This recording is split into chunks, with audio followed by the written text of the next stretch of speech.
Hello friends, I am Mr. Ravindra Bhalerao and I welcome you to my channel that is English for Learners. Dear students, today we shall discuss one of the important grammatical topics and that is sentences. What do you mean by sentences? What are the types of sentences? वाक्य म्हणजे काय, वाक्याचे किती प्रकार पडतात, या सर्व गोष्टी related to the sentences we shall discuss in today's video. But before going to start this video, as usual I request you don't forget to subscribe my channel. चला तर विद्यार्थी मित्रांनो, आज आपण एक खूप महत्त्वाचा टॉपिक डिस्कस करतोय आणि ते म्हणजे वाक्य. आपल्याला लिहिण्यासाठी, बोलण्यासाठी जे काही आपल्या मनामधील विचार व्यक्त करीत असतो, we express our thoughts and ideas in form of sentences. आपण आपल्या मनामधील विचार वाक्यांच्या रूपामध्ये व्यक्त करीत असतो, वाक्य ऐकत असतो, वाक्य वाचत असतो. त्याच सेंटेन्सेसबद्दल आज आपण चर्चा करतोय. First of all let's see here I have given here some examples. इथे मी काही वाक्याचे एक्झाम्पल्स दिलेले आहेत. First one, the children are swimming. मुले पोहत आहेत. Next one, what is Rohit doing. Rohit काय करीत आहे.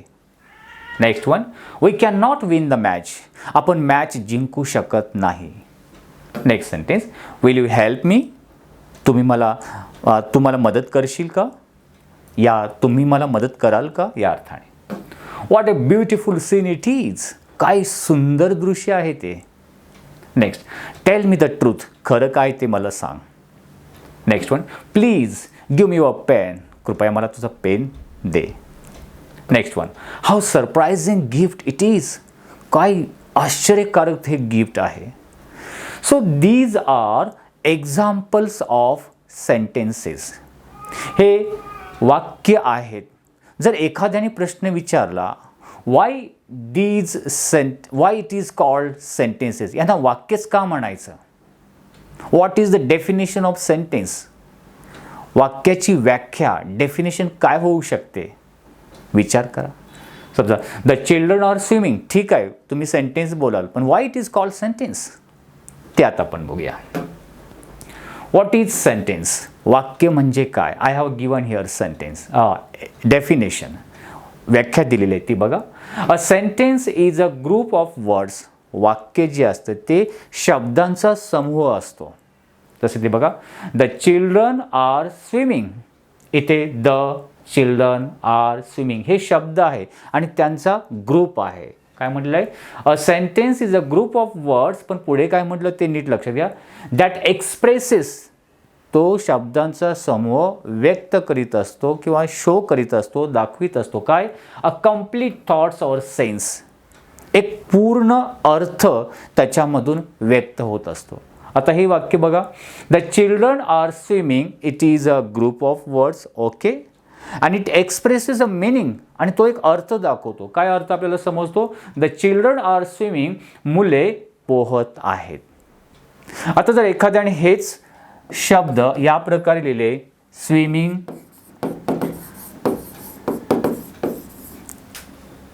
द आर चिल्ड्रन,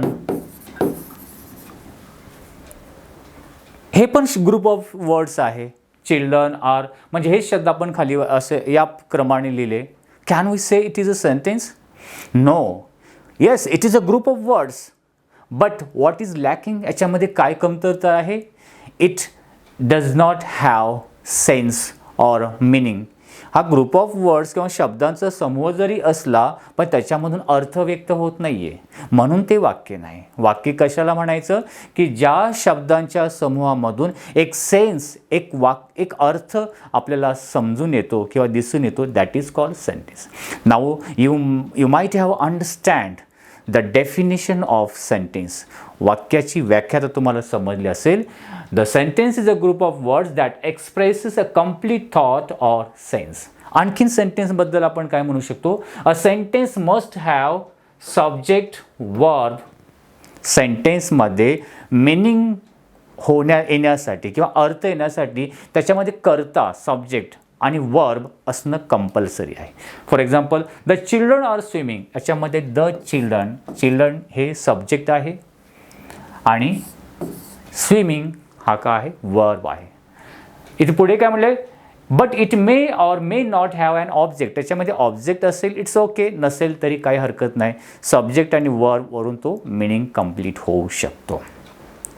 ठीक आहे. सो दोन गोष्टी आपल्याला समजल्या सेंटेन्सबद्दल. त्या म्हणजे काय, a sentence is a group of words and it should have subject and verb. त्याच्यामध्ये कर्ता आणि क्रियापद असलाच पाहिजे.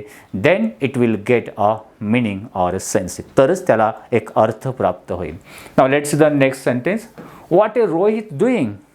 हे पण वाक्य आहे. रोहित सब्जेक्ट आहे, डुईंग वर्ब आहे. We can not win the match. आपण मॅच जिंकू शकत नाही. ओके, सब्जेक्ट आहे, विन वर्ब आहे. सो जर आपण प्रत्येक सेंटेन्स बघितली, will you help me. In each and every sentence you can see there is one verb, one subject and verb. But आता ठीक आहे, आता याच वाक्यामध्ये तुम्ही जर थोडंसं निरीक्षण केलं, can you see the all these sentences are same. वाक्य म्हणजे काय ते तर समजलं. आता हे जर 8 sentences I have given here, इथे मी 8 एक्झाम्पल्स दिलेली आहेत. तुम्हाला हे सर्व एक्झाम्पल्स सेम वाटतात का, की सब्जेक्ट वर्ब ऑब्जेक्ट कर्ता क्रियापद कर्म या अर्थाने. Let's C.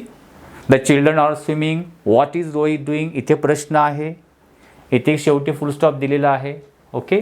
Then we can not win the match, इथे फुल स्टॉप आहे.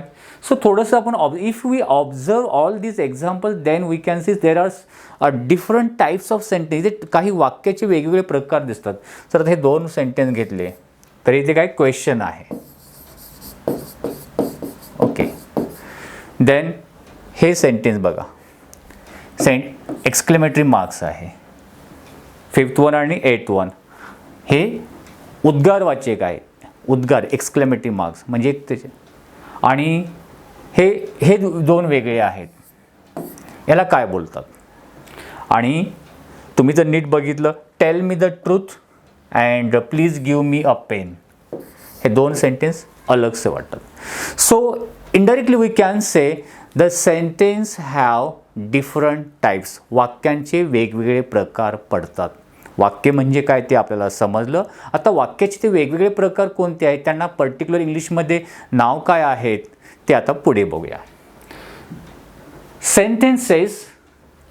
Sentence can divide in 4 types. वाक्य 4 प्रकारामध्ये विभागली जातात आणि ते म्हणजे first one assertive sentence, that is also called simple sentence और it is also called declarative sentence. याला डिक्लेरेटिव्ह सेंटेन्सही म्हटलं जातं. आता एक्झाम्पल काय आहे, द चिल्ड्रन आर स्विमिंग आणि we can not win the match. यांना सिम्पल सेंटेन्स किंवा असर्टिव्ह सेंटेन्स म्हटलं जातं. Why it is called simple sentence और डिक्लेरेटिव्ह सेंटेन्स. यांना सिम्पल सेंटेन्सच का म्हणायचं आहे, तर ते खूप इझी आहे. अशा प्रकारच्या वाक्यामध्ये the sentence begins with subject. वाक्याची सुरुवात सब्जेक्टनी होते आणि देन वर्ब, आणि त्याच्यानंतर वर्ब असतो आणि पुढे ऑब्जेक्ट असू शकतो. वी द चिल्ड्रन सब्जेक्ट आहे, we can not we subject आहे, विन वर्ब आहे. हे सेंटेन्स पॉझिटिव्ह और निगेटिव्ह असू शकते. आणि end of the sentence there should be have a full stop. वाक्याच्या शेवटी फुल स्टॉप असतो. म्हणजे simple sentence how will you identify, कशा प्रकारे ओळखणार, ज्या वाक्याची सुरुवात सब्जेक्टने होते, नंतर वर्ब असतो, and end of the sentence if there is a full stop, that type of sentence we can say it is a simple or assertive or declarative sentence. त्याच्याबद्दल थोडं दिलेलं आहे बघा. and declarative sentence states a fact or give us information. या प्रकारची वाक्य आपल्याला एक इन्फॉर्मेशन आपल्याला देत असतात and they end with a full stop. आणि वाक्याचा एंड फुल स्टॉपने होतो. म्हणजे त्याचे जे फॉर्म्युला आहे subject plus verb plus object, हे लक्षात ठेवायचं. Second type of sentence that is interrogative. हे ग्रॅमॅटिकल शब्द लक्षात ठेवा. इंटरगेटिव्ह मीन्स क्वेश्चन, प्रश्न, ज्याला आपण मराठीमध्ये प्रश्नार्थक वाक्य. Now it is very easy to identify the question type sentence और interrogative. Why? Because end of the sentence you will get question mark. वाक्याच्या शेवटी तुम्हाला प्रश्नचिन्ह दिसेल. प्रश्नचिन्ह आहे शेवटी म्हणजे ते प्रश्नार्थक आहे. And this interrogative sentence can divide into 2 types, that is WH type question and S no type question. What is Rohit doing, question type आहे. And the sentence begins with what जे WH वर्डने सुरुवात होतात, तर WH क्वेश्चनिंग किंवा इंटरगेटिव्ह sentences separate शिकवताना मी सांगेल. Okay, what, who, where, why, which या शब्दाने म्हणजे WH वर्ड्सने जेव्हा क्वेश्चन्स टाईप सेंटेन्सेस बिगिनिंग होते त्याला WH टाईप क्वेश्चन, किंवा हेल्पिंग वर्बने जे सुरुवात होते त्यांना yes no type or verbal question. पण या दोन्हीला काय म्हटलं जातं, इंटरगेटिव्ह सेंटेन्स. इंटरगेटिव्ह सेंटेन्समध्ये ती इन्फॉर्मेशन दिलेली आहे. And interrogative sentence is one that ask a question, अशा प्रकारचं वाक्य जो प्रश्न विचारतो. या प्रकारच्या वाक्यामध्ये वी गेट इन्फॉर्मेशन, आपल्याला माहिती मिळते. या प्रकारच्या सेंटेन्समध्ये देर इज अ क्वेश्चन, तिथे प्रश्न विचारलेला असतो. And it ends only with question mark, आणि वाक्याची शेवटी क्वेश्चन मार्क असतो. And third type of sentence that is exclamatory sentence. Exclamatory sentence म्हणजे उद्गारवाचक वाक्य. हे उद्गारवाचक वाक्य काय असतं की and exclamatory sentence is one that shows surprise, Joy, sorrow और हॅपीनेस. तुमच्या जे इमोशन्स किंवा फिलिंग्ज आहेत, आनंदमय हॅपी फिलिंग्स, जॉयफुल फिलिंग्स और सॅडनेस और surprising. So this type of active or intense feelings shows in this type of sentence, and you can identify easily. या प्रकारचे वाक्य तुम्ही सहजपणे ओळखू शकता. अँड ते म्हणजे at the end of sentence you will get exclamatory marks, उद्गारवाचक चिन्ह शेवटी असेल. Now you can see the example. What a beautiful scene it is. काय सुंदर दृश्य ती आहे. सिंपल काय, इट इज ब्युटिफुल सीन, हे सुंदर आहे. व्हॉट ए ब्युटिफुल, एक इमोशन्स, एक जॉयफुल इमोशन्स तिथे दिसून येतील. How surprising gift it is, हे गिफ्ट किती सरप्रायझिंग आहे. So now you understood that what is the exclamatory sentence काय आहे तुम्हाला समजलेलं आहे. ओके, उद्गारवाचक वाक्य अशा मार्क्सवरून किंवा चिन्हावरून आपण ते ओळखू शकतो. याच्यामध्ये इमोशन्स, सरप्राईज, सॉरो हे दाखवले जातात. Next, imperative sentence. याला आज्ञार्थी वाक्य बोलले जाते. आज्ञार्थी म्हणजे in this type of sentence you can give a order or request. Imperative सेंटेन्समध्ये काय असेल, कमांड असेल म्हणजे आदेश दिला असेल, रिक्वेस्ट असेल, ॲडवाईस असेल, सजेशन असेल, सल्ला देणे, मार्गदर्शन करणे. So this type of. आता end of sentence full stop will be there. आता तुम्ही you might be confusion between imperative and assertive. Assertive आणि इम्पॅरेटिव्हमध्ये तुम्ही कन्फ्युजन होऊ शकता. डोंट वरी, कन्फ्युजन होण्याची गरज नाही आहे. Very simple way I will tell you. Imperative sentence, assertive sentence begins with subject, सब्जेक्टनी सुरुवात होतो. But imperative sentence, the sentence begins with verb. या प्रकारचे वाक्य क्रियापदाने सुरुवात होतात. पुन्हा टेल मी, टेल म्हणजे सांगणे, tell, told, told. Tell me the truth, सत्य काय ते सांग. Tell, you tell me the truth असं वाक्य असतं ते असर्टिव्ह झालं असतं, यू सब्जेक्ट आला असता. कळते. Next, please give me your pen. Please हे रिक्वेस्ट दाखवणारा शब्द, बट वर्ब काय ते main give. Give me your pen, कृपया तू मला तुझा पेन दे. Request. Sentence begins with verb. So the sentence begins with verb, हे लक्षात ठेवायचं आहे. Okay. So in this way we have learned there are 4 types of sentences, and these are declarative, interrogative, exclamatory and imperative sentence. Now here are some exercise. इथे काही exercise दिलेले आहेत ते तुम्ही आता सोडवू शकता. Read the following sentences and mark whether the declarative, interrogative, imperative or exclamatory. हे खालील वाक्य कोणत्या प्रकारचं आहे ते त्याच्या पुढे तुम्ही लिहू शकता. For example, are you well नाव? Which type of sentence it is? Yes, it is a interrogative, प्रश्नार्थक आहे. The elephant is a big animal. Which type of sentence? Criteria बघायचा. Sentence begins with subject, then there is a verb, there is an object, end of the sentence full stop. It is a assertive or declarative. May God bless you. Exclamatory mark is there. So exclamatory type sentence. What a pleasant weather. What a pleasant weather. Exclamatory mark is there. Exclamatory type sentence. Okay. Do they keep dogs? Question mark is there. Yes, no type, verbal question. So it is a interrogative sentence. Keep quiet. If I say you keep quiet, it will be assertive. If I just say keep quiet, the sentence begins with directly verb. So it is a imperative sentence. Let us enjoy bathing.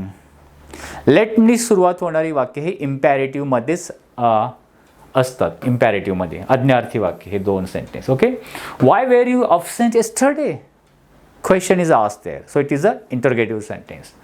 Bhavana open the door. आता इथे नीट बघा. काही जण या सेंटेन्सला assertive बोलतील, कारण subject, verb, object. पण verb जर तुम्ही टेन्सेसचा अभ्यास केला असेल, सिम्पल प्रेझेंट टेन्समध्ये ते सब्जेक्ट सिंग्युलर नाऊन आहे, तर ते एस असायला पाहिजे. भावना ओपन्स आणि ते कॉमा नसायला पाहिजे, तर ते असर्टिव्ह झालं असतं. But Bhavana comma is there आणि ओपनला एस लावलेला नाही आहे, म्हणजे हे सेंटेन्स काय झालं, इम्पॅरेटिव्ह झालं. भावना तिला बोल ओपन द डोर, दरवाजा उघड. जरी सब्जेक्टनी सुरुवात झाली पण कॉमा दिलेला आहे, तो सब्जेक्ट वेगळा काढला, सेंटेन्स इथून स्टार्ट केलं आणि एस लावलेला नाही, म्हणून हे इम्पॅरेटिव्ह सेंटेन्स आहे.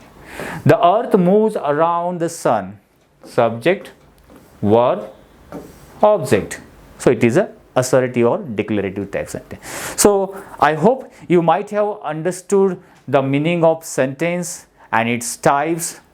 So friends, if you like this video, please share it, and if you want to give me any suggestion, you can write in comment box. Wish you good day. Take care. Thank you very much.